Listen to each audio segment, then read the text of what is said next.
Yes, Jen. Switching topics, I want to ask you about Keystone. I saw your statement earlier praising construction on this portion of the pipeline, and I'm wondering why the White House is so supportive of a pipeline that goes from Oklahoma to the Gulf of Mexico, when the argument has been that this would feed new oil into the U.S. and lower gas prices, when this portion of the pipeline, all it would do is ship excess oil out of the U.S. Well, I make a couple of points. One, it's a global oil market. Two, we made clear back in January in the President's statement that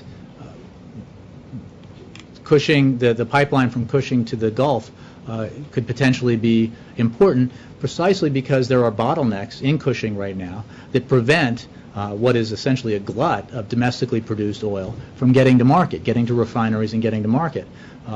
That glut exists in part because of the increase in oil production domestically in this country over the last 8 years. We are at an 8-year high, as you know. And it highlights a little-known fact. Certainly you wouldn't hear it from some of our critics, that we approve, pipelines are approved and built in this country all the time.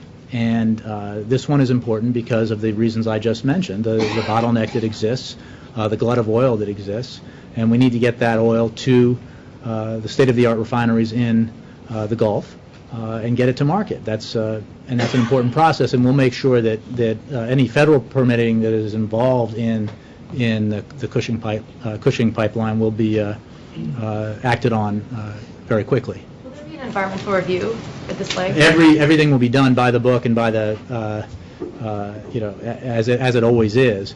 Again, it's important because a lot of these issues get confused in the political debate.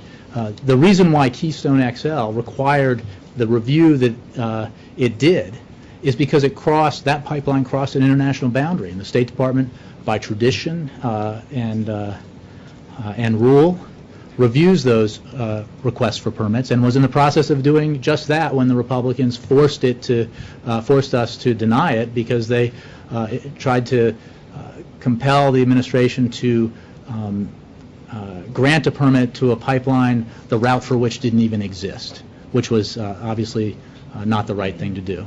And as I think the statement also went on to say that TransCanada indicated that it would have plans to anyway to resubmit a new proposal, a new pipeline route, and that will certainly be reviewed by the book without prejudice, because the decision the President made earlier had nothing to do with the merits of a pipeline proposal. It was simply that because of the decision by Republicans to play politics with this, forced the administration to deny the permit request because there wasn't even a pipeline route identified. Mara, and then